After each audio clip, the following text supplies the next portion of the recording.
Oi, boa noite, sejam todos bem-vindos ao nosso Papo Bom Demais. Meu nome é Cristina Roberto e eu finalmente posso dizer que eu sou candidata a deputada federal. Porque esse negócio de pré-candidato é muito estranho, gente. Eu sou candidata a deputada federal pelo Partido dos Trabalhadores e das Trabalhadoras.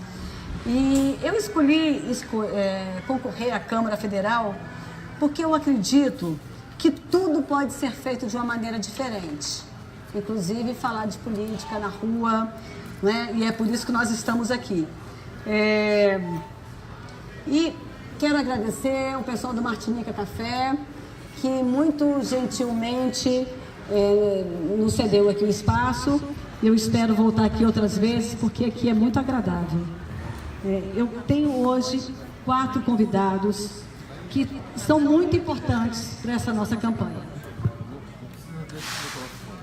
Fala só na lapela. Só na lapela. Então segura aqui. Desculpa, gente, a gente está se adaptando aqui.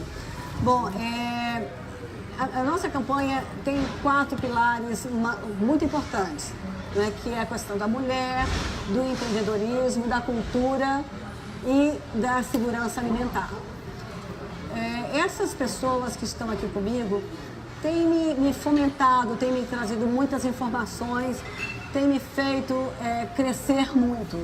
E é por isso que hoje, no lançamento oficial da campanha, eu achei importante trazê-los aqui para que vocês soubessem da onde eu estou tirando o meu empoderamento, o meu crescimento e a minha certeza de que realmente eu tenho alguma coisa a contribuir, que nós temos alguma coisa a contribuir para que esse Brasil cresça, evolua e seja mais alegre e seja mais feliz. É para isso que a gente está aqui. É nessa linha que a gente quer ir. Bom, eu tenho a Andressa Xavier, cada um vai se apresentar. Eu gostaria que a Andressa falasse. Pois é, esse negócio na lapela é meio complicado, né? Sim. Boa noite a todas, porque tem gente aí atrás também. Boa noite a todos. Meu nome é Andressa Xavier, estou secretária de Mulheres do Partido das Trabalhadoras e dos Trabalhadores. Sou professora da rede pública, sou professora de língua portuguesa. Dou aula hoje para os meninos e meninas do 6º ano. Comecei a minha militância no movimento estudantil da UNB. Então já disputas de centro acadêmico, de DCE, tudo isso aí eu já passei. Também atuei nos movimentos de juventude, dentro e fora do PT, e atuo nos movimentos de mulheres. E, portanto, ano passado a gente resolveu entrar nesse desafio aí, nessa empreitada, junto à Secretaria de Mulheres do PTDF, né? Eu e mais um coletivo grande de companheiras que decidimos encarar esse desafio para mudar um pouco da realidade do nosso partido e da realidade da sociedade, né? Então, esse é o nosso compromisso com a luta das mulheres por um partido sem machismo, por uma sociedade sem machismo, sem misoginia, mais justa e igualitária entre mulheres e homens. Muito bem, muito bem. O Leandro, que é o cara que sabe muito de empreendedorismo. Boa noite a todas e todos. Eu sou o Leandro de Carvalho, sou internacionalista, um empreendedor por força da ocasião, trabalho com empreendedorismo social, também atuo com algumas consultorias, atuei com consultorias na área de empreendedorismo no Brasil, mais especificamente no Nordeste, fora do Brasil também, morei um tempo na África e morei em Luanda, onde eu trabalhava com projetos de empreendedorismo também. Acredito muito no empreendedorismo como uma via, como uma alternativa a diversos problemas que a gente vem enfrentando hoje na sociedade. Hoje continuo atuando com o empreendedorismo, não mais como empreendedor, já que não estou no meu próprio empreendimento, mas trabalho no terceiro setor, numa fundação, e uma das áreas de atuação dessa fundação é justamente um programa para o fomento do empreendedorismo no Distrito Federal, em Brasília. O Zé Regino, que vai falar sobre cultura com a gente. Oi, sou eu, Zé. Bom, eu sou palhaço e diretor de teatro do grupo de teatro Celeiro das Antas. E estamos nessa luta aí da cultura já tem muito tempo e eu acredito que a cultura pode resolver um bocado de problema. Pode trazer outros, mas resolve assim um bocado. Muito bem. Rogério Dias. Bem, boa noite a todas e todos. Eu sou engenheiro agrônomo, atuo com a questão da agricultura orgânica e agroecologia há quase 40 anos. Durante 35 anos trabalhei no Ministério da Agricultura, onde era responsável pela área de agroecologia e produção orgânica. E atualmente aposentei do Ministério, mas estou aí na ativa do movimento. Hoje faço parte da Associação Brasileira de Agroecologia como vice-presidente da região Centro-Oeste e também tenho um projeto na minha chácara há 31 anos que eu faço um trabalho de experimentação e divulgação de tecnologias apropriadas para a produção orgânica de base agroecológica. E atuamos aí nesses movimentos sociais do campo, né, toda a articulação em prol da questão dos povos e comunidades tradicionais, da agricultura familiar, e todo esse processo buscando uma transição agroecológica para uma agricultura mais sustentável nesse país. Muito bom, maravilhoso. Bom, eu queria agradecer, antes da gente começar a falar, eu queria agradecer a todo o público, né, presente e a você que está na sua casa nos assistindo e pedir para você curtir, para compartilhar, porque realmente essa conversa aqui vai ser muito interessante. A gente está aqui no Martinica e eu, há muitos anos atrás, fui garçonete desse espaço, quando o Bom Demais fechou. Então, está sendo muito legal para mim estar aqui, porque eu acho que eu estou me sentindo em casa. Né?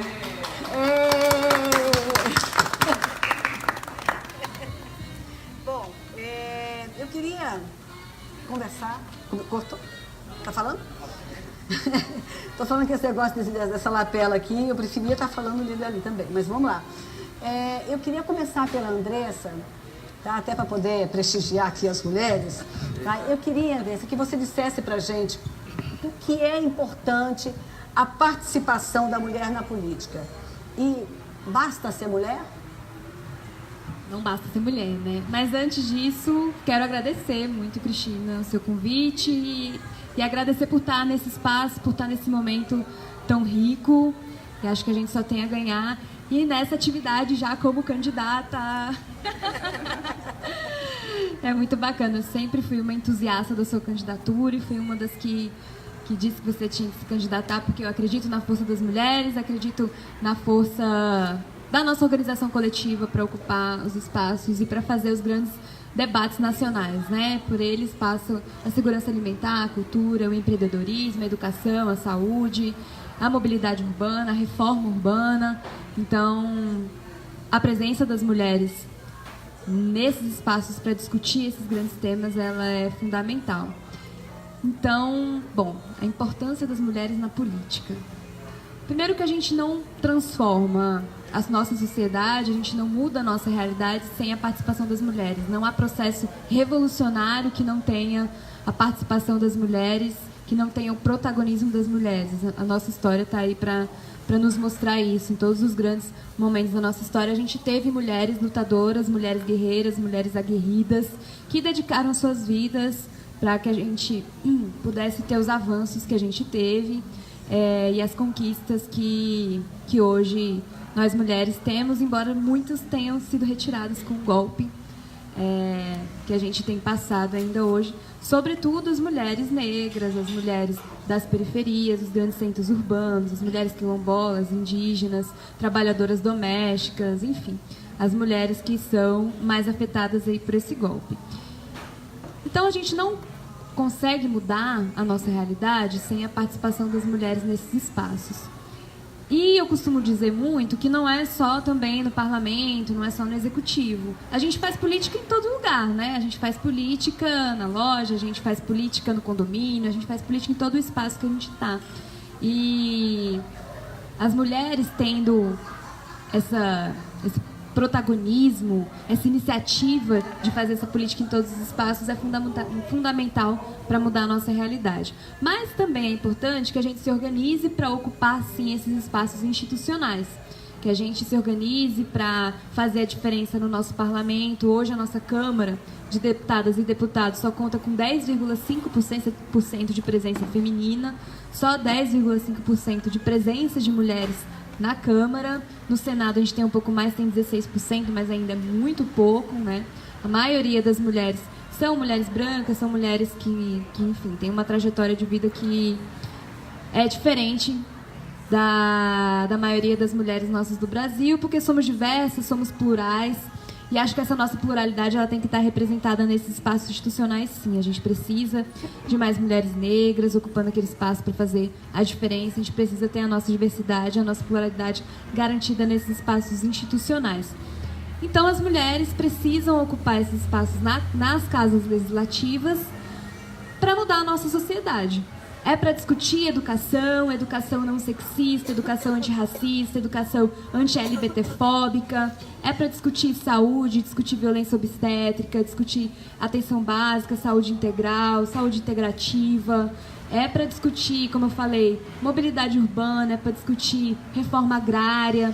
Nós, mulheres, temos que discutir todos esses temas, porque a gente também não tem que fazer a coisa só na perspectiva nossa das mulheres. Mas como a gente está em tudo, a gente tem que discutir políticas públicas para nós e tem que discutir os grandes temas nacionais dentro das nossas perspectivas também, né? O que nós, mulheres, queremos do ponto de vista da saúde pública, o que nós queremos, porque nós somos as que mais usamos o SUS, né? As mulheres são as que mais usam os serviços públicos. Então, as mulheres precisam ocupar esse espaço. E nós temos capacidade e organização para estar nesses espaços.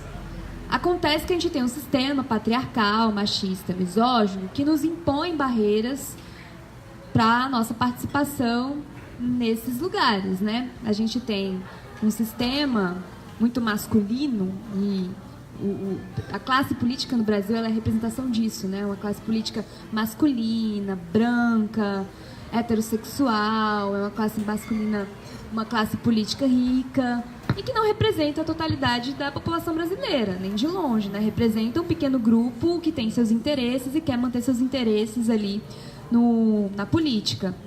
Então, as mulheres ocupando esse espaço acaba gerando um susto nos homens, né? A gente tem agora o projeto Elas por Elas, do Partido das Trabalhadoras e dos Trabalhadores, e que tem dado uma balançada na nossa estrutura, que tem até assustado assim, alguns homens, né? Porque a gente tem a seguinte realidade. A mulher pode trabalhar fora, a mulher pode ocupar o espaço que ela quiser, mas só até aqui. Ela não pode disputar comigo, porque eu não posso perder privilégio. Ninguém que tem privilégio quer perder seus privilégios, né? Então é assim com os homens. Muitos homens não querem perder seus privilégios e dar espaço para uma mulher. Então o que a gente tem que fazer? A gente tem que ocupar. A gente tem que meter o pé, a gente tem que dar a nossa cara. É dolorido, é sofrido, é angustiante muitas vezes. A Cristina sabe de tudo que a gente tem passado nesse processo. Mas ele é muito gratificante, porque uma sementinha que a gente planta dá muito resultado. Ela brota de uma maneira muito gratificante para nós. Então, todo esse processo dolorido, ele tem um resultado que é significativo e que faz parte da nossa luta cotidiana, faz parte da luta política que a gente trava cotidianamente e que não vamos deixar de travar, né? Dentro ou fora do parlamento, as mulheres precisam estar organizadas para falar sobre igualdade no mundo do trabalho, para falar sobre saúde, para falar sobre cultura, para falar sobre segurança alimentar, para falar de empreendedorismo, para falar sobre tudo. Nós, mulheres, podemos falar sobre tudo. E como nós podemos falar sobre tudo, a gente quer participar das coisas, a gente quer participar do parlamento, a gente quer estar em tudo. Nós, mulheres, somos as que mais sofreram com o golpe, as que mais sofrem com esse golpe, né? Basta ver que nós estamos mais no subemprego, no emprego precarizado, naquele emprego informal. As mulheres acumulam muita jornada de trabalho, consequentemente adoecem mentalmente, porque a mulher estuda, trabalha, tem que cuidar da família, tem que cuidar da casa. Normalmente na casa não tem socialização das tarefas domésticas, não tem a divisão das tarefas domésticas. E essa é uma realidade que que se concretiza como uma barreira muito grande para as mulheres ocuparem a política de fato, né? Por exemplo, uma deputada que esteja aqui na Câmara das Deputadas e dos Deputados, uma deputada de outro estado, vamos supor do Rio Grande do Sul, Maria do Rosário, ela vem para cá, fica em Brasília, mas ela tem a família dela, tem os amigos dela no Rio Grande do Sul, e para ela é muito mais difícil se dividir nessas tarefas do que para um homem, porque o homem não tem a preocupação com o lar, com a família que a mulher tem, não tem essa tem a preocupação, mas não tem a responsabilidade, não é aquele pilar que sustenta a família, que sustenta a casa, o dia a dia, exatamente, que está nesse cotidiano aí das inúmeras tarefas que as mulheres acumulam. Então, para um homem é muito mais fácil ocupar o mundo político, porque ele foi criado para ser uma liderança. O homem é criado para ser uma liderança, ele é criado para ser um grande empresário, ele é criado para ser um grande político. E a mulher, ela é condicionada socialmente a ficar na sombra do homem, sempre no papel secundário. Mas a gente tem mostrado que isso não é suficiente para nós. A gente quer mais, a gente pode mais e nós vamos ter mais, nós vamos ocupar. A grande expectativa é que a gente tenha um número grande de mulheres no parlamento esse ano. Aqui no PTDF nós temos 6, para distrital nós temos 11. Nacionalmente, eu não tenho a conta direito, mas a gente tem agora, com o aumento de candidatas a vice, aproximadamente 400 mulheres. 400 mulheres temos petistas. Muitas candidatas a vice. A gente muitas tem candidatas, a muitas Cláudia candidatas Farinha, a vice. né, que está saindo vice aqui do Júlio Miragaia. E temos um exemplo muito engraçado aqui, que é a Ana Amélia, né, sendo vice do Alckmin, e a Manuela Dávila, né, do Lula, do Haddad. No triplex. Né, então a gente mostra, inclusive, a diferença, né, também, né, da postura, né, da ideologia dessas mulheres, né, e do que essas mulheres estão representando também, porque também não basta ser mulher. Eu acho que tem que ser mulher também comprometida com as causas das mulheres, né? Então... A Cláudia Farinha, ela é uma mulher agricultora, né? Uma mulher do campo, então é a primeira vez que a gente tem uma candidata vice que veio desse espaço, que veio dessa realidade, que veio do trabalho rural, e uma mulher negra, emancipada, e que, enfim, tem feito um grande trabalho e que a gente tem investido muito na candidatura da Cláudia, junto com o Miragaia, para que a gente possa eleger essa chapa petista aí. E é claro que as mulheres precisam ocupar esses espaços para fazer diferença, né? Então não é só qualquer mulher ocupar esse espaço, são mulheres de esquerda, são mulheres comprometidas com a emancipação da classe trabalhadora, são mulheres comprometidas com as nossas lutas cotidianas por uma sociedade mais justa, igualitária, pela sociedade que a gente quer, pelo mundo que a gente deseja. Então, por isso que é importante votar sim em mulheres de esquerda, em mulheres comprometidas com as nossas causas, porque não basta só ser mulher, a gente tem um monte de mulher conservadora. A gente tem... Eu não sei nem se eu posso citar aqui vários nomes. A comissão, né, do PL do Veneno era uma mulher. Uma mulher conservadora e... Enfim, as mulheres estão sujeitas também a esse conservadorismo. Então não basta ser mulher, tem que ser uma mulher para transformar a nossa realidade, tem que ser uma mulher de esquerda, tem que ser uma mulher combativa e que encare de forma muito leal a luta política. De forma muito leal com nós mulheres, né? A luta política dos grandes temas. Muito bem. Obrigada. Leandro, bom, a gente está vivendo, gente, um dos maiores índices de desemprego no Brasil, né? A gente está vendo isso e a tendência é que isso se agrave, porque a questão do emprego hoje está bem comprometida com a evolução das tecnologias, né, dos robôs, da mecanização, né, das indústrias, né, da própria agricultura.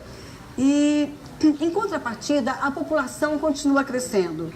Né? Como é que o empreendedorismo pode colaborar com uma solução para essa questão, Leandro? Boa noite a todos. Obrigado, Cristina. eu acho que, sem sombra de dúvidas, o empreendedorismo ele é uma das saídas para a gente resolver o problema do emprego no Brasil. Não só o problema do emprego, mas eu acho que, sobretudo, uma saída para geração de trabalho e renda. Porque a gente já não está falando mais de emprego, a gente está falando de geração de trabalho e renda. Né? O povo brasileiro ele é um povo empreendedor nato. Né? Se virar nos 30 e correr atrás do próprio sustento está na história da grande parte das famílias populares do Brasil. Porque emprego formal nunca foi uma realidade para a grande massa da população brasileira. Historicamente, a grande massa da população brasileira ela está sempre fora dos empregos formais. Né? Então, se virar dos 30 faz parte da nossa história. Então, fomentar o empreendedorismo no Brasil é fundamental para a gente reverter esse quadro, não de desemprego, porque a gente não está mais falando da criação de postos de trabalho formal, mas esse quadro de dificuldade de acesso a trabalho e renda. Primeiro porque a perspectiva no médio e no longo prazo é que grande parte das profissões e dos postos de trabalho que a gente conhece como eles são hoje, deixem de existir. Como você citou, mecanização, inteligência artificial, novas tecnologias, vai substituir grande parte do trabalho braçal e operacional que é feito pela máquina. Né? Hoje em dia é comum já é prática você chegar em determinados aeroportos, inclusive fora do Brasil, e o seu check-in não ser mais efetuado por uma pessoa. O seu check-in ser efetuado por uma máquina, por uma inteligência artificial que substitui esse processo. Você já tem hoje aplicativos que substituem advogados para escrever petições com 97% de eficiência, como se fosse uma pessoa produzindo aquela petição, com melhor qualidade do que o ser humano. Né? Então, o que a gente vai fazer com essa grande massa de pessoas produtivas que hoje em dia já não conseguem se inserir no mercado de trabalho formal porque já não tem emprego para todas essas pessoas? Essas pessoas precisam se desenvolver, essas pessoas precisam ser capacitadas, treinadas e orientadas para que elas passem a criar as suas próprias formas de sustento. Porque tem uma série de atividades, principalmente atividades subjetivas, quando a gente está falando da subjetividade, não mais do braçal e do operacional, que a máquina não substitui o homem, né? Que a máquina não substitui o que está por trás, a leitura do subjetivo, a interpretação. E as pessoas precisam ser trabalhadas, capacitadas para ter isso desenvolvido. E quando a gente se fala isso, a gente não está querendo dizer que no Brasil nunca tenha havido um incentivo ao empreendedorismo. O que a gente está querendo dizer é que a gente precisa enxergar a formação e o fomento ao empreendedorismo de uma outra ótica. Primeiro, a gente precisa pensar em como é que a gente articula as diversas instituições do país e as diversas instâncias que trabalham na perspectiva do fomento ao empreendedorismo. Porque hoje em dia você tem diversas instituições que trabalham nesse tema, mas que trabalham de forma isolada.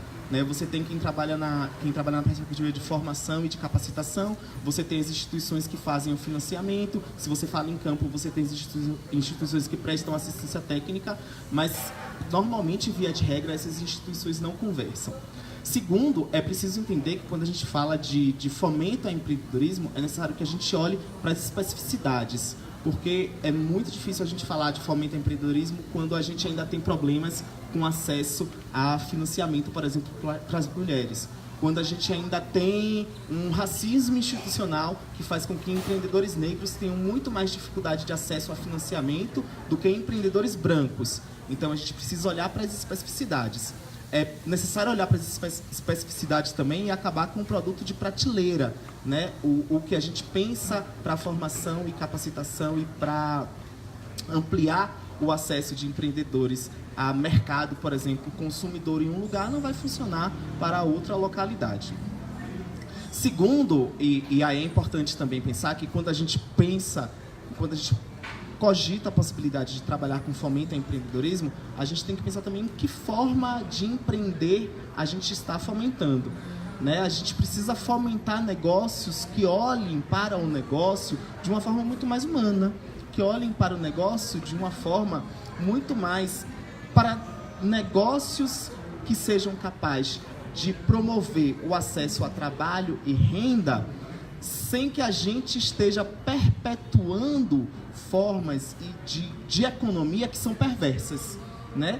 E aí, hoje em dia, você já tem diversos movimentos e novas formas de economia que estão surgindo e que são muito benéficas. A gente tem a economia do compartilhamento, né? Que é um movimento crescente que está aí e a partir do qual a gente tem novas formas para fazer com que a gente fomente o empreendedorismo sem que a gente continue fomentando formas tradicionais de expropriação sobretudo de renda do outro, né? E novas formas de economia que fazem com que a gente, inclusive, diminua o peso de determinadas coisas a partir do meio ambiente. Quando a gente fomenta a economia de compartilhamento, por exemplo, a gente está dizendo que a gente não precisa fabricar um carro que eu uso para ir para o meu trabalho e voltar, e ele vai ficar parado 7, 8 horas do dia, né? Então, sem sombra de dúvidas, fomentar o empreendedorismo é fundamental, é uma das saídas, mas a gente tem que refletir sempre de que forma que a gente está fomentando o empreendedorismo, precisar olhar para as políticas de fomento a novos negócios, empreendedores de forma integrada, e que novos negócios são esses que a gente quer fomentar a partir do apoio e do subsídio para novos negócios no Brasil.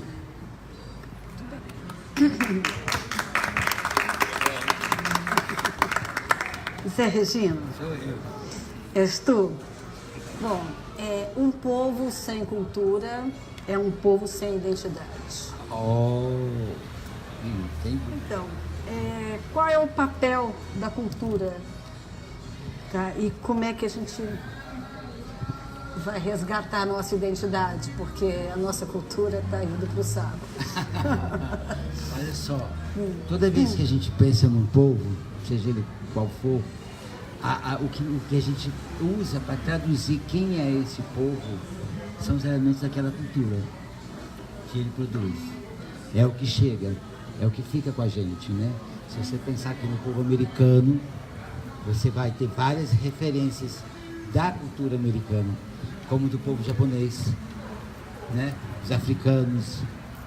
A referência direta está em cima, ou seja, a cultura, antes de qualquer coisa, ela gera a identidade. E a identidade no seu contexto mais subjetivo. O que nem sempre a gente consegue ter como algo concreto, algo que você pode numerar, sabe? Existe a subjetividade daquela ação, daquela conformidade.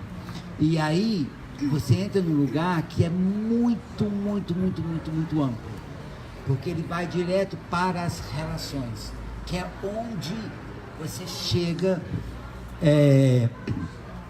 no humano que está contido dentro daquilo, né?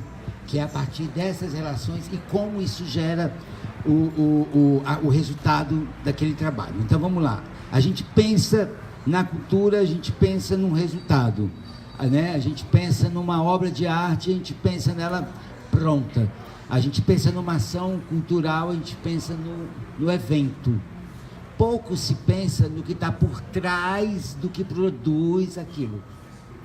O quanto de relação humana, o quanto de desgaste de energia, o quanto de pensamento, o quanto de experimento, de erro e acerto, para que aquilo chegue naquele resultado. Não foi só o ato de pegar, colocar aquilo e falar, isso é uma obra de arte. Nunca é. Nunca é, não é? Eu tenho um amigo que ele fala que se você quer produzir obra de arte, você tem que ter tempo a perder. Se você tem tempo a perder, você corre o risco de produzir uma obra de arte. Agora, se você não tem tempo a perder e você quer produzir alguma coisa, com certeza você vai ter só um produto, que necessariamente não é arte.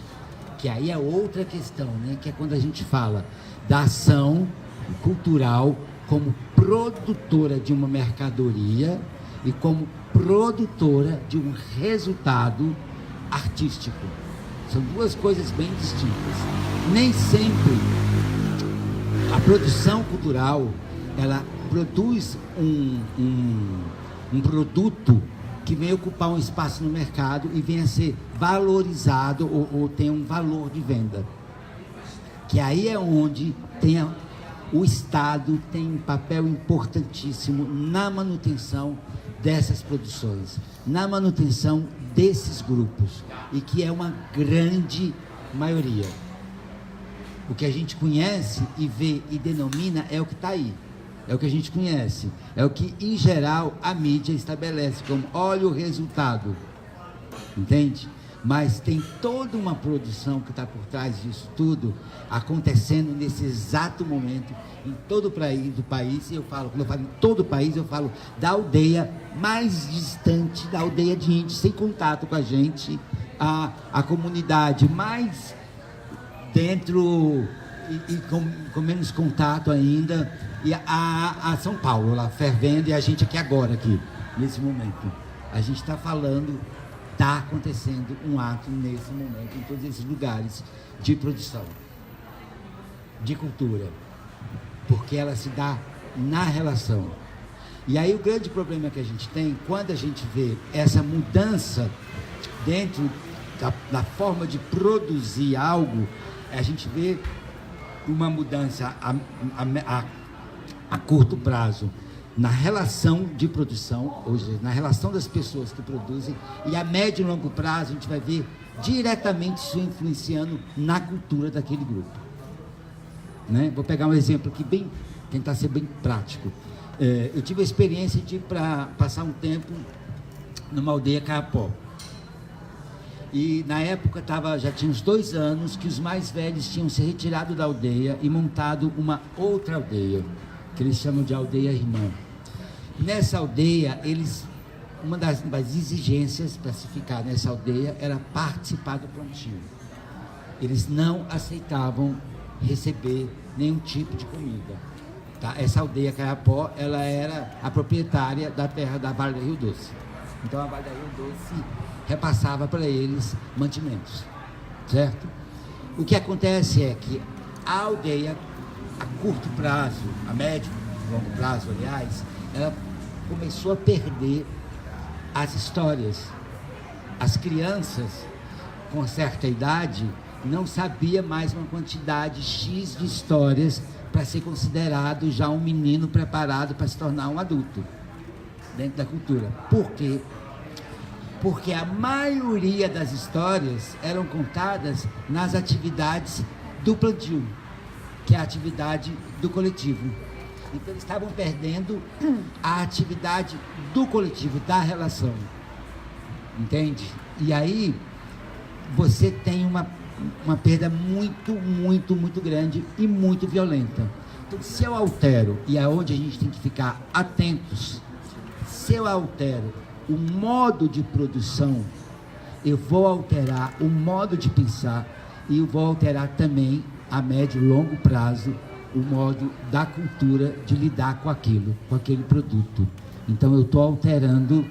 Então tem perdas que a gente não recupera, a gente aprende com elas, porque a gente está o tempo inteiro produzindo isso e se adaptando, né? Então a cultura é a nossa forma também de lidar, né? A nossa forma de nos improvisar, nos adaptar às diferentes questões. Então é importante estar atento à produção cultural, e quando eu digo a produção cultural, aos grupos que estão produzindo.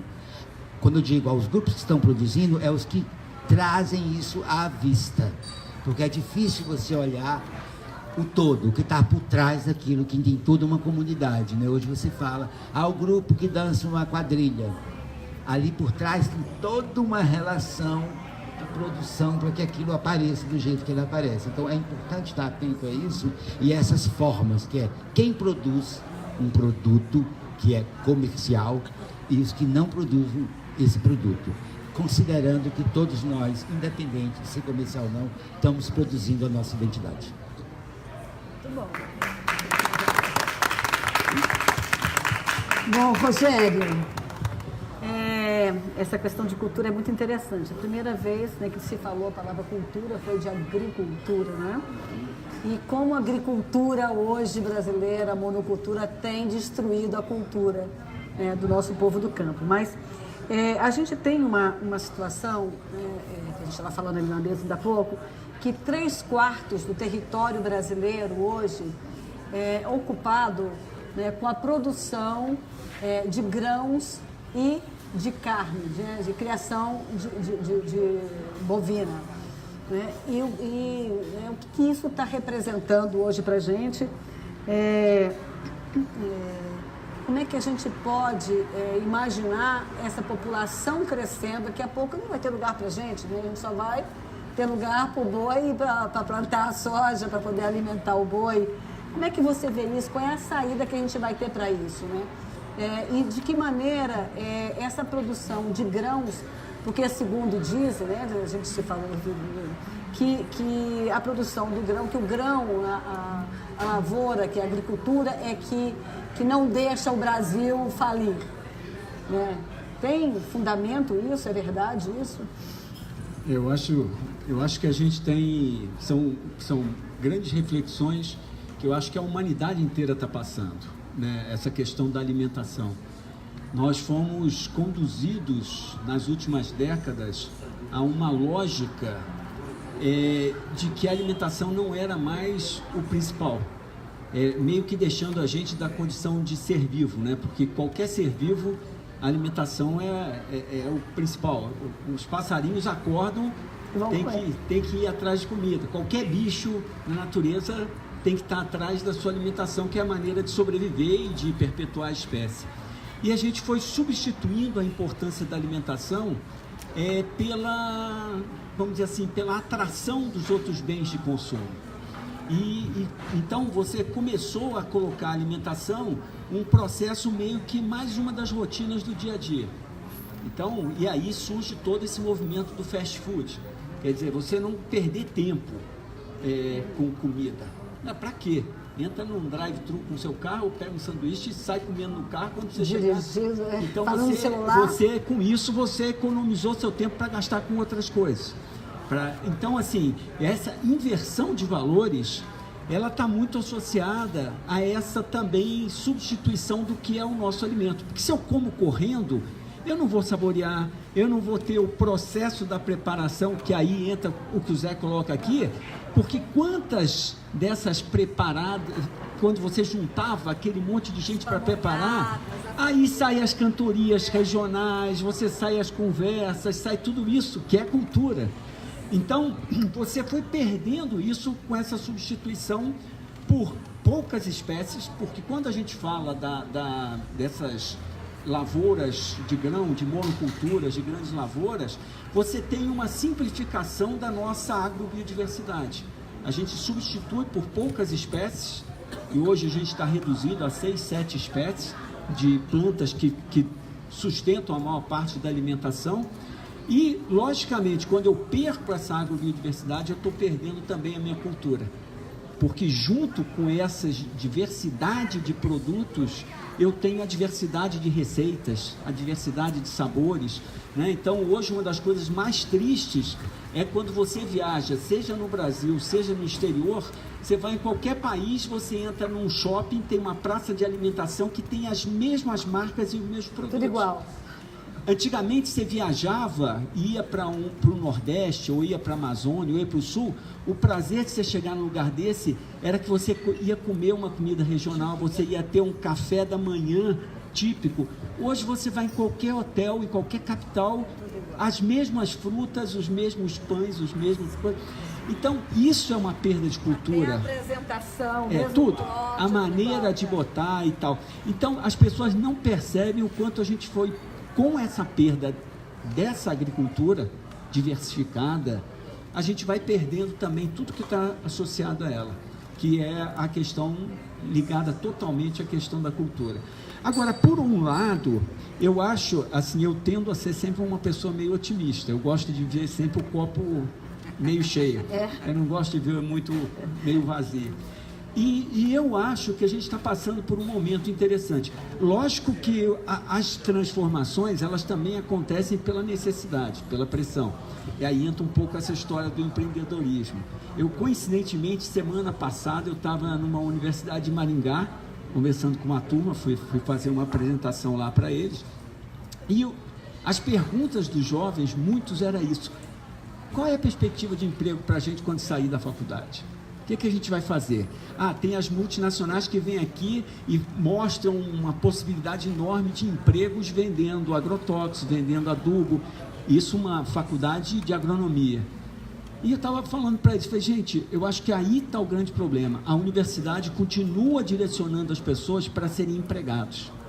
É assim, a sua perspectiva, se você está hoje na faculdade, ou você vai ter um emprego numa multinacional dessa, ou você vai fazer um concurso, vai ser um concurseiro. E aí você vai tentar entrar no lugar para você ter um emprego. As faculdades ainda não entenderam que a gente está vivendo uma nova realidade, que você tinha que preparar o jovem para ele ter seu próprio negócio, ele ter seu espaço, que pode ser uma prestação de serviços, pode ser uma produção de alguma coisa, de uma fábrica, mas isso não é colocado para o jovem, essa perspectiva. E eu acho que isso acontece muito também no campo. O envelhecimento do campo é uma coisa muito clara hoje, porque também pela falta de perspectiva. Então, eu acho que a gente está vivendo agora, aí eu entro com o meu lado otimista, é que eu acho que as coisas estão começando, a população primeiro, ela despertou para a história de substituir o bom alimento, a comida de verdade, por uma comida, vamos dizer assim, fast food, o que gerou epidemias de obesidade, epidemias de problemas de glicose, diabetes, pressão alta e todo colesterol e tudo mais. Então as pessoas começaram a ver isso. E aí eu acho que quando a gente percebe alguns sinais, por exemplo, por que hoje tem tanto programa de culinária, tanto programa de chefe de cozinha? Porque hoje as pessoas começaram a descobrir de novo a importância do fazer a sua comida.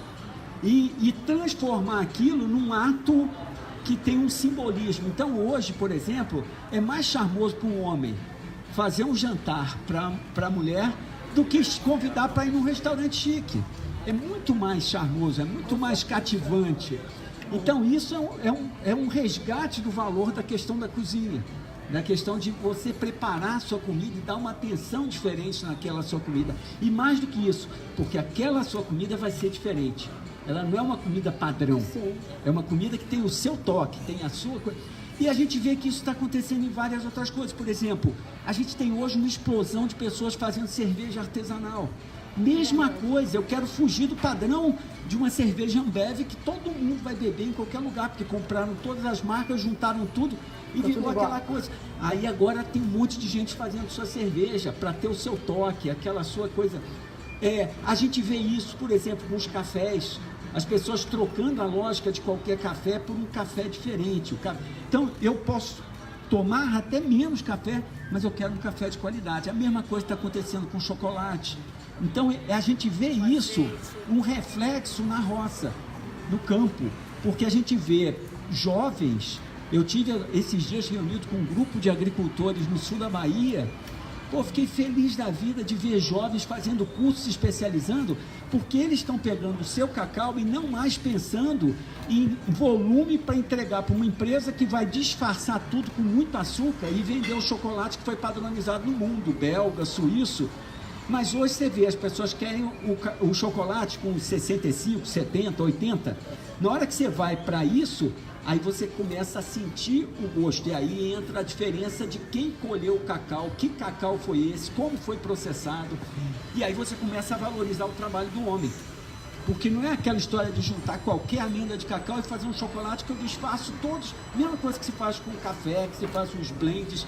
Então eu acho que a gente está tendo um retorno da questão da importância disso, e aí isso casa perfeitamente com o empreendedorismo, porque aí você abre espaço para o jovem que vai fazer um produto diferente, vai prestar um serviço diferente, e ele junta com a questão da cultura, porque aí traz a questão de resgatar aquelas receitas tradicionais, aqueles pratos que tinha.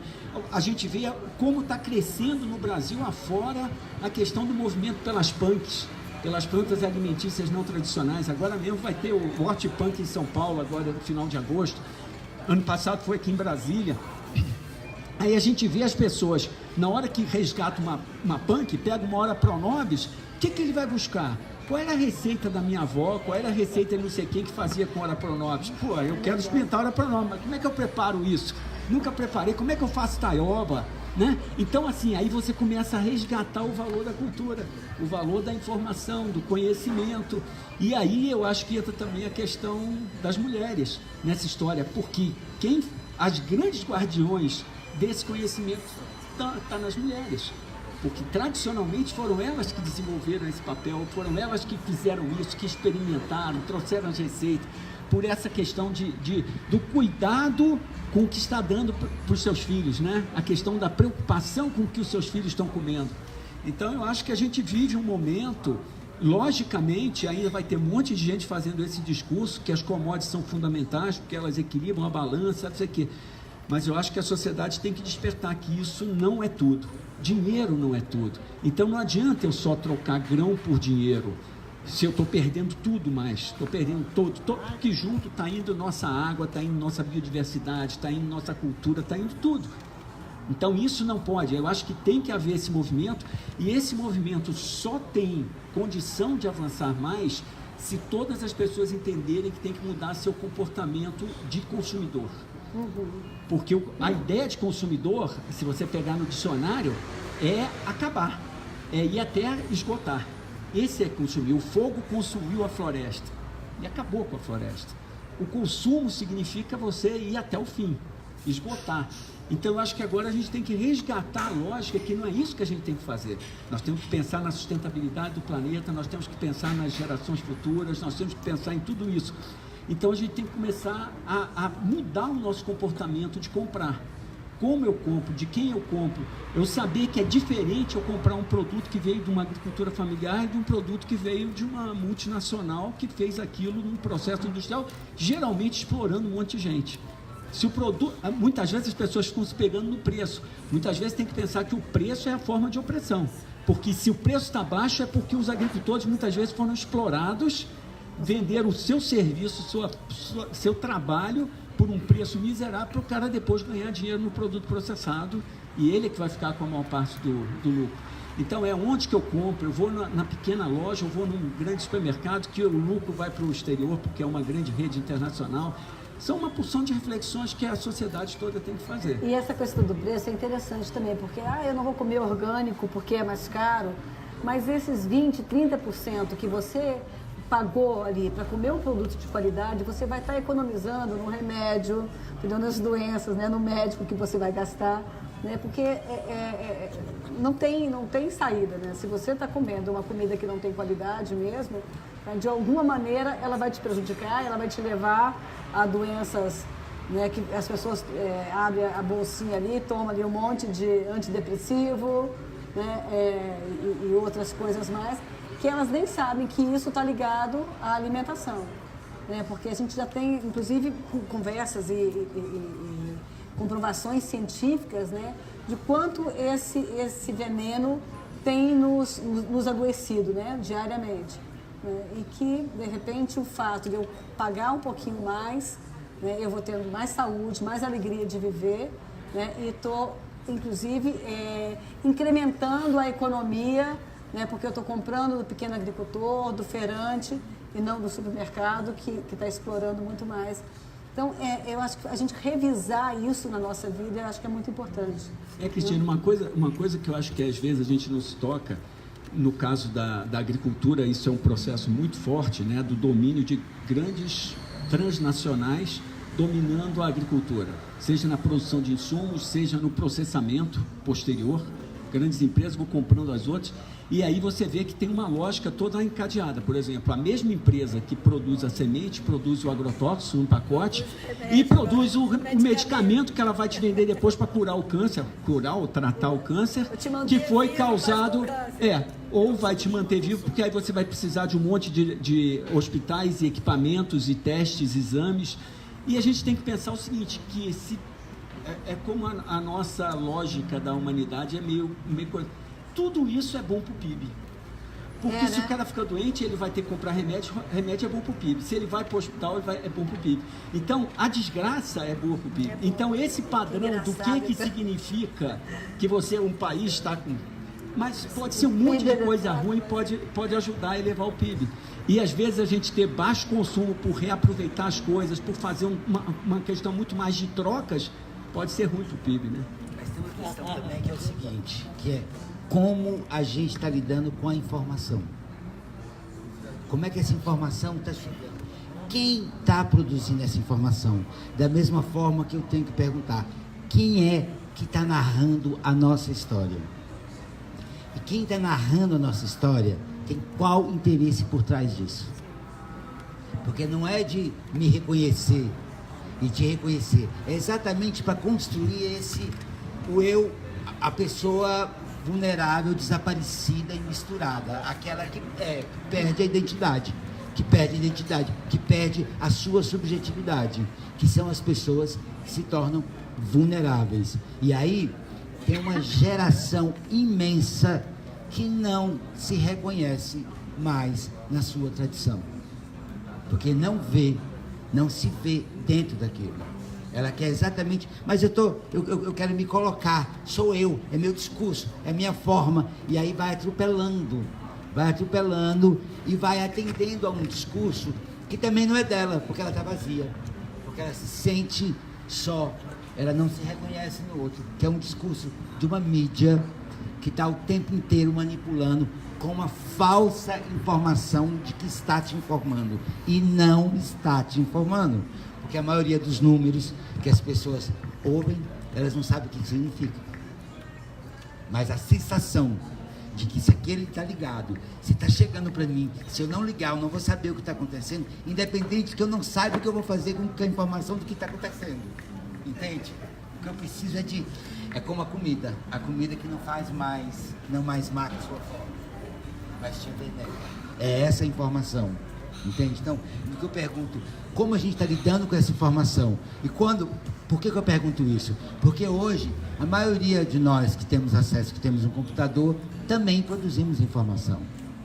E validamos a informação que nós recebemos. Quando eu repasso, ou quando eu não a comento, ou quando eu, enfim, a desprezo, ou eu a valorizo. Entende? Então, como é que a gente está lidando com essa informação e como é que a gente está lidando com a narrativa da nossa história? É importante pensar nisso.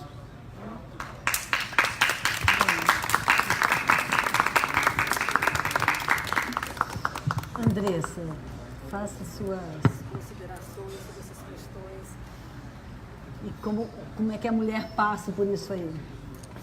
A mulher tá em tudo isso aí, né? Enquanto eles estavam falando, já estava me vindo aqui um monte de reflexão, que a gente trata sobre isso o tempo inteiro, né? Sobre isso toda a nossa vida. E na questão do empreendedorismo, acho que é muito nítido, assim, da dificuldade da mulher em empreender, né? Basta ver a diferença que tem entre... Se é a mulher negra, então, nem se fala, assim, nem entra quase. Mas é engraçado que essa questão da mulher empreendedora, porque a mulher mãe, quer dizer, o que move, uma das grandes coisas que move o empreendedorismo é a necessidade, sabe? Então, quando você tem necessidade, você se inventa, né? Então, você vende, né, um sapato velho, cria um brechó, você... Eu me lembro, assim, eu já passei por uma situação... Criatividade, né? A criatividade. Né? O que você tem? Eu sei fazer comida. O que você sabe fazer? Brigadeiro. Você faz brigadeiro e vai vender ali na esquina. Né? Então, a mulher, ela tem muita força. Criatividade que precisa sobreviver também. Mas, então, isso vai chegar onde eu estou querendo. Porque a mulher, ela consegue empreender até. A grande dificuldade está em manter o empreendimento, né? Muitas acabam fechando cedo o empreendimento, com determinado... a curto prazo, sabe? Porque muitas vezes não consegue acumular aquele tanto de atividade, aquele tanto de jornada, porque ela precisa estar no seu espaço de trabalho, mas ela também precisa ir para a reunião de mães e pais da escola do filho, ela também precisa fazer compras no supermercado, ela também precisa fazer as consultas em clínica, ela também precisa cuidar da vida, cuidar desse tanto de outras atividades aí que as mulheres fazem sempre. Então, para a mulher, é nitidamente mais complicado manter o empreendimento. Ela até consegue empreender, ela consegue abrir. E até, às vezes, em várias vertentes diferentes, né? Ela abre um restaurante, depois abre uma outra coisa, um salão, nananã. Exatamente, justamente por conta da criatividade, né? Que a mulher tem de estar em várias coisas ao mesmo tempo, então vai sobrevivendo aí, é assim que a gente sobrevive. E sobre a cultura, quando o Zé Regino estava falando, eu lembrei de um episódio que foi muito significativo na minha vida. Eu estava participando do Congresso da Juventude da CNTE, e a gente fez uma mística, e a mística tratava sobre ancestralidade. Até onde vai a nossa memória? o que a gente sabe das pessoas da nossa família que viveram antes? Assim? Então, a maioria das pessoas não passavam da bisavó do bisavô, porque a gente não tem o resgate da nossa ancestralidade. A gente não tem mais, né? A gente não tem mais esse significado, perdeu o significado nessa sociedade moderna, consumista, que tudo é industrializado, que tudo é na correria, que a gente tem que dar conta de tudo ao mesmo tempo, as mulheres mais ainda, porque precisam dar conta de tudo ao mesmo tempo, acabam adoecendo, e também tem a questão da mulher ser condicionada a não dizer não, né? É impressionante como a gente quer dar conta de tudo, a gente tem que fazer tudo, então a gente acaba não dizendo não, e isso também nos prejudica. E eu estou, inclusive, aprendendo a lidar com isso, a aprender a dizer não e dizer, eu não posso estar nessa agenda esse dia, eu não posso fazer essa reunião esse dia, eu não posso, sabe? Que também é importante. Mas essa questão do resgate da ancestralidade, ela é muito significativa e eu acho que a gente precisa trabalhar isso mais, né? E acho que a educação está muito ligada a isso, né? Como é que dentro da nossa sala de aula, como é que na nossa casa, a gente incentiva essa memória das pessoas que vieram antes de nós, dos nossos ancestrais, né? Da nossa ancestralidade mesmo. E da segurança alimentar, quando você estava falando, Rogério, eu estava refletindo também, quando você colocou que hoje, né, atualmente, as pessoas tem criado uma consciência do valor da alimentação novamente. Mas eu também fiquei refletindo isso na perspectiva das classes sociais, assim, em que classe isso está mais presente, sabe? Porque eu vejo nas classes sociais, né? Enfim, das pessoas mais empobrecidas, que também estão na correria do dia a dia, que isso também não chega para elas. Os programas de culinária estão, sobretudo, na TV fechada. E essas pessoas não têm acesso a essa TV fechada. E elas acabam consumindo aquilo do jeito que vem para elas, assim, a comida que ela pode comprar com o dinheiro que ela tem para comprar, né? Porque ela não tem condição e não tem a informação de que ela pode fazer diferente. Então eu fiquei pensando sobre isso. Uma horta no quintal da casa dela, sabe? Mas às vezes ela mora num cortiço, às vezes ela mora ali num barraco, no morro. Um vaso e planta um tempero, sabe? Tudo isso é criatividade. Mas chega de um jeito para umas pessoas e chega de outro jeito para outras, né? Então como é que a gente pode, sei lá, até uma pergunta, assim, como é que a gente pode fazer para incentivar que nas classes sociais mais baixas a gente tenha também essa preocupação com uma alimentação saudável? Eu acho que essa questão foi ótimo você ter levantado isso.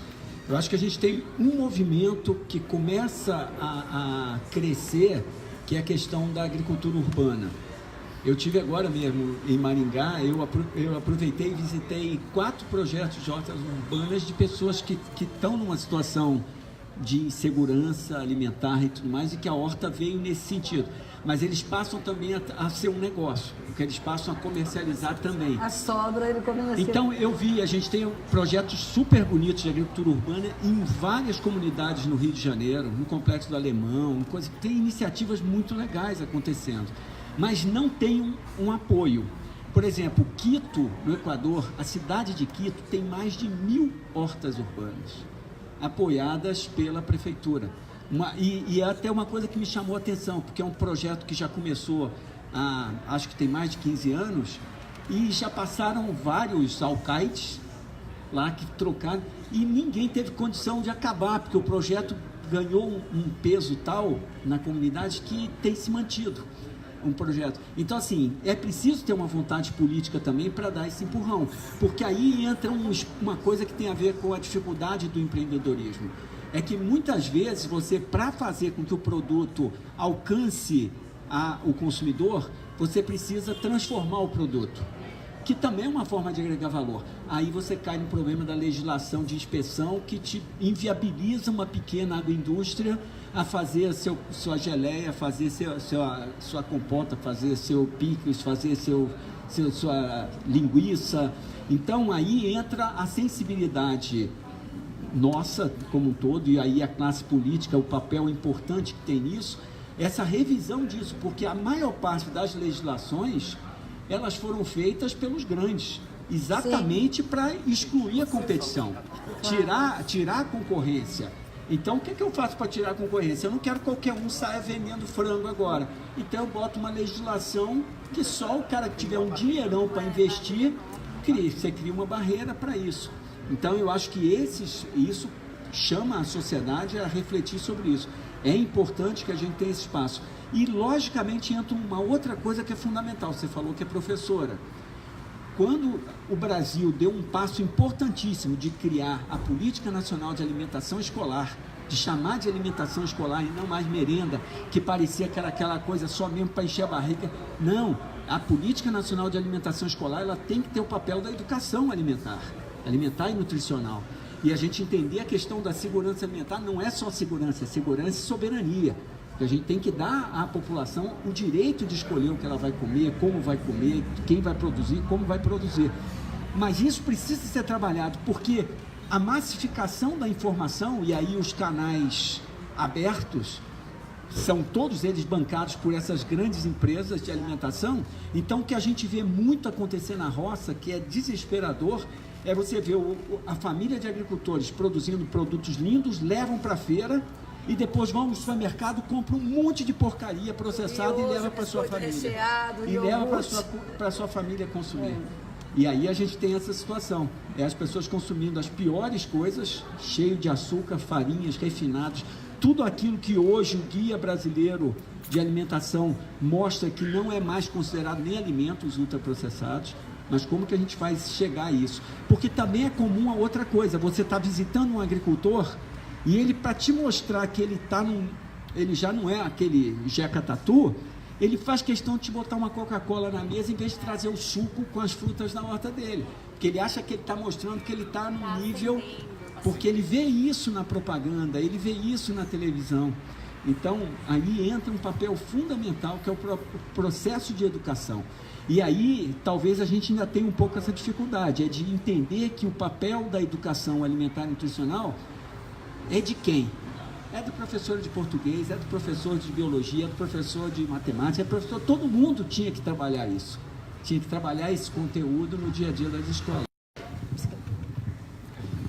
Falar rapidinho, assim, só porque a gente terminou falando duas vezes, ou mais de duas vezes, sobre educação e sobre escola, né? E aí, quando a gente fala sobre educação e sobre escola, a gente tem que tocar num tema que, embora não seja a nossa pauta principal hoje, mas que escola que a gente tem hoje, que modelo de formação de escola que a gente tem. Porque quando eu penso em modelo de formação, quando eu penso em educação, eu estou passando por tudo isso aqui, né? Eu estou passando pela necessidade de rever uma escola, de rever currículo, para ter uma escola que valoriza a cultura. Eu estou passando por repensar a escola para ser uma escola que forma empreendedor, não só que reproduz um modelo educacional que é do século passado, que foi criado para formar pessoas para operar numa lógica industrial, num modelo tecnicista, né? Eu estou falando de uma escola que forme pessoas que olhem para o contexto e para o tecido social de uma forma diferente, de uma forma mais equitativa, para uma escola que não reproduza padrões machistas, para uma escola que não reproduza racismo, para uma escola que não reproduza LGBTfobia, né? Então, eu acho que isso é uma coisa que a gente precisa discutir também. Que tipo de escola que a gente tem, que tipo de cidadão e que tipo de pessoa as escolas estão formando hoje em dia, porque a escola que a gente tem já não dá conta de formar as pessoas que o mundo hoje em dia pede, que a sociedade contemporânea pede, pessoas que sejam capazes de discutir e de debater todos esses temas e de transformar a sociedade, né? E hoje a gente está vivendo esse projeto maluco, né, de escola sem partido, esse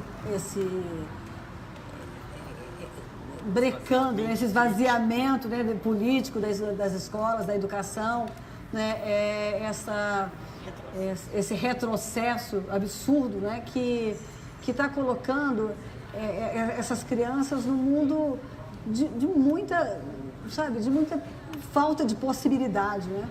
E que aprender português e matemática é o suficiente, tá? E pensar não é necessário, né? Eu tenho conversado com crianças aí na periferia e eles estão assustados com isso também. Eles têm essa noção, é muito engraçado. E uma coisa que é muito séria que está acontecendo em Brasília é a questão da merenda escolar, que hoje Brasília, né, a gente... eu tenho ficado muito assustada com isso, né, porque a panela de pressão foi proibida nas escolas e a merenda escolar, né, a alimentação escolar em Brasília hoje está vindo de feijão enlatado e carne pré-cozida, né, embalada a vácuo, porque diz que não pode usar panela de pressão, né? Então, e a escola ser a expectativa da mãe, da dona de casa, da mãe, né, de que o filho está bem alimentado, quando na verdade, né, ele está muito subalimentado, comendo biscoito, pipoca, né, e como é que leite com Nescau, leite em pó com Nescau. Então, né, que espaço que essas crianças têm, né, para poder se alimentar direito? Porque quando ela chega em casa de noite com a mãe cansada, que trabalhou o dia inteiro, que passou na padaria, levou pão, levou miojo, né? Então, de que maneira isso está interferindo, né, até na inteligência, na capacidade de aprendizagem dessas crianças. A gente está vivendo um momento realmente muito... Não, e tem o Dória em São Paulo, né, que quis mudar lá a alimentação, criar uma coisa processada, né, ele recuou depois, uma coisa que o pessoal estava chamando de ração, que era Mas eu acho que aqui fizeram por aí. E a gente tinha um projeto, né, de 30% da alimentação escolar vindo da lei, não é nem projeto, já é lei, e que não está sendo cumprido. Né, que é absurdo. Então, eu acho que a gente tem que fazer uma chamada para a população, inclusive, para poder ficar atenta a isso, prestar atenção, porque isso depende, gente, dos governantes. Então, essas pessoas que estão aí dizendo, eu não quero votar, eu não acredito em ninguém, sabe, não entra nessa não. Sabe, vocês têm que votar sim, vocês têm que acreditar em alguém e ver quem é que está com proposta de realmente fazer o melhor para esse país. Sabe, porque tem gente sim querendo bem. Sabe, tem gente que tem capacidade de pensar esse Brasil com amorosidade, sabe, com carinho, sabe, e com responsabilidade, com sensibilidade.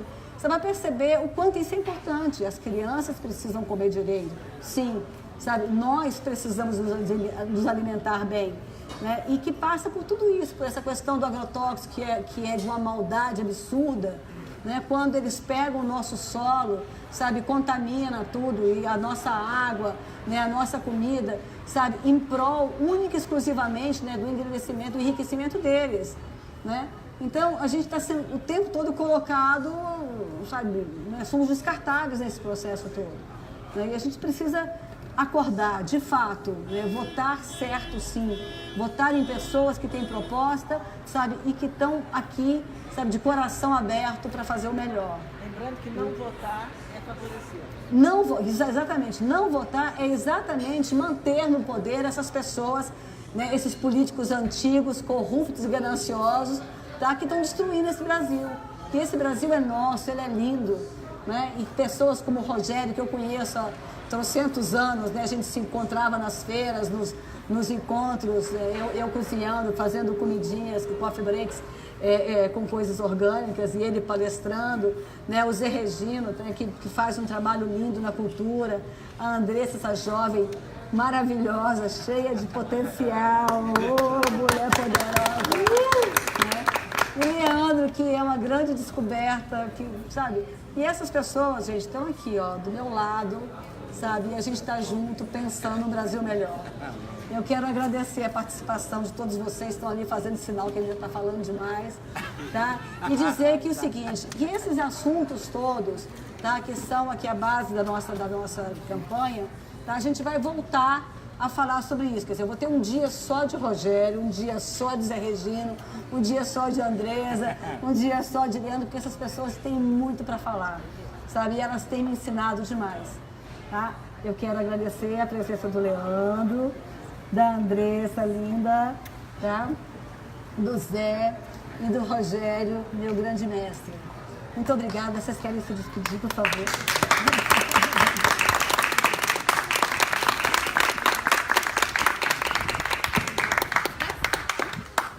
Mais uma vez, gratidão pelo convite, amei, aprendi demais aqui, espero que a gente tenha outras oportunidades. Sempre que eu tô com o Cristina, eu aprendo coisa pra caramba, né? Já falei isso pra ela. É sensacional, foi incrível e a gente tem que ter mais espaços como assim, acho que como esse, acho que a gente precisa sempre. Muito obrigada, estamos juntas e a gente vai te ver lá na Câmara Federal falando de tudo isso, vamos arrasar. Vai ser lindo, vai ser potente. Legal. Eu queria agradecer demais a Cristina, que é essa mulher maravilhosa, iluminada de uma força e de uma garra gigante, tremenda. A gente vem pensando que a gente vai falar alguma coisa e a gente termina escutando muito e aprendendo muito, e dizendo, caramba, cara, eu não sei nada de nada, não sei nada da vida, não sei nada, enfim. E foi maravilhoso. Estamos aí, estamos juntos e a gente tá cá na torcida e disponível. Se puder e vier. Tamo aí. Muito bem. Tamo aí. A campanha Obrigado. tá aí. Muito bem. Zé. Eu acho que a palavra é gratidão mesmo. Muito, muito, muito agradecido. É um prazer estar aqui com vocês, assim, encontrar esse velho amigo aqui. E conhecer vocês hoje, assim, muito legal, muito legal. E eu queria deixar uma coisa que é o seguinte: não podemos desistir da gente. Não desista. Se você desistir, só tem alguém que vai estar ganhando com isso. E muita gente vai estar ganhando, são eles que querem que a gente desista da gente. Então, não podemos desistir. Temos que ficar atento o tempo inteiro e descobrir aonde está o seu discurso. Quem você quer realmente que te represente. Está na hora da gente começar a dar esse passo importante para construir e dar uma volta no que está aí. E Lula livre, e vamos acabar com esse golpe já!